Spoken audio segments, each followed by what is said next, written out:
Assalamualaikum warahmatullahi wabarakatuh. Saya Rezi Ramadhani Saputri, NPM E1D019047, Program Studi Agribisnis Fakultas Pertanian Universitas Bengkulu. Baik, pada video kali ini akan saya jelaskan mengenai estimasi berbagai bentuk model ekonometrika berbasis model Cobb-Douglas, yang mana datanya berasal dari sebuah skripsi yang berjudul Analisis Faktor-Faktor yang Mempengaruhi Produksi Usaha Tani Nanas atau Ananas Komusus Elmer pada lahan gambut di Kecamatan Panai Tengah, Kabupaten Labuhan Batu. Bab 1. Pendahuluan. Pada bagian latar belakang, tanaman nanas merupakan salah satu komoditas hortikultura penting yang terus dikembangkan di Indonesia. Pada tahun 2015, produksi nanas Indonesia mencapai 1.729.603 ton. Dan produksi nanas di Provinsi Sumatera Utara mencapai 223.128 ton. Untuk produksi nanas di Kabupaten Labuhan Batu terdapat di 2 kecamatan, yaitu Wilayah Hilir dengan produksi di tahun 2015 mencapai 6.000 ton, dan di Kecamatan Panai Tengah produksi nanas mencapai 5.950 ton. Di Kecamatan Panai Tengah, petani memanfaatkan lahan gambut untuk budidaya nanas. Lahan gambut yang ada di Kecamatan Panai Tengah merupakan gambut garaman yang berada di wilayah pantai, sehingga usaha tani nanas di lahan gambut memiliki produksi yang tinggi dibanding di lahan mineral. Dalam mengembangkan usaha tani nanas pada lahan gambut di Kecamatan Panai Tengah terdapat faktor produksi yang diperkirakan sangat menentukan dalam melakukan produksi nanas, yaitu luas lahan, jumlah bibit, tenaga kerja, dan pupuk. Pada bagian rumusan masalah, yang pertama, bagaimana input produksi mempengaruhi jumlah produk yang dihasilkan? 2. Apakah setiap input produksi memiliki nilai elastisitas yang sama? 3. Bagaimana status usaha yang dijalankan oleh petani? Apakah dalam bentuk IRS, DRS, atau CRS? Kemudian, tujuan. Pertama, mengetahui bagaimana input produksi mempengaruhi jumlah produk yang dihasilkan. 2. Mengetahui nilai elastisitas tiap input produksi. 3. Mengetahui status usaha yang dijalankan oleh petani. Bab 2. Metode penelitian. Pada bagian A, jenis sumber dan data. Jenis data yang digunakan adalah jenis data cross-section.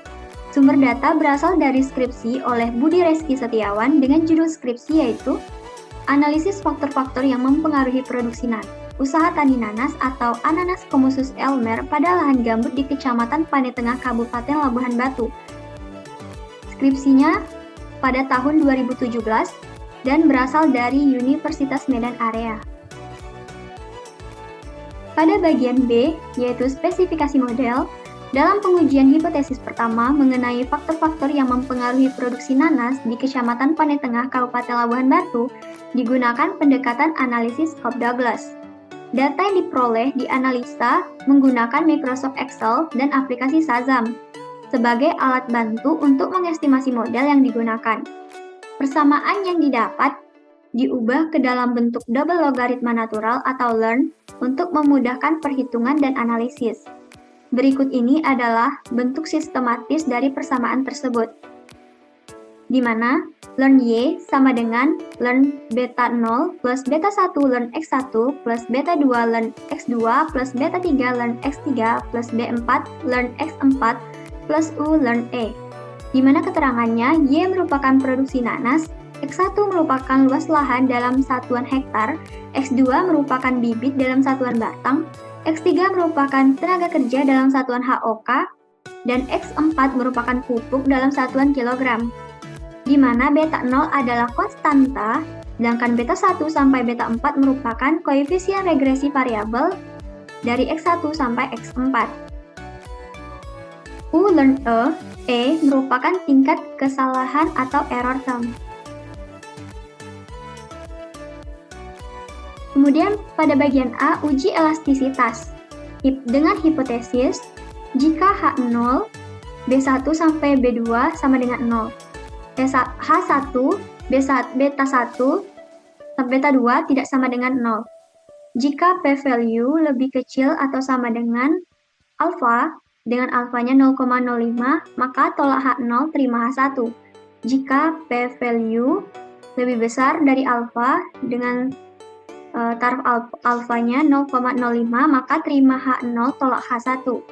Untuk uji skala usaha dengan hipotesis, jika H0, beta 1 plus beta 2 plus beta 3 plus beta 4 sama dengan 1 merupakan kondisi CRS. Jika H1 dengan beta 1 plus beta 2 plus beta 3 plus beta 4 tidak sama dengan 1, maka dalam kondisi IRS atau DRS.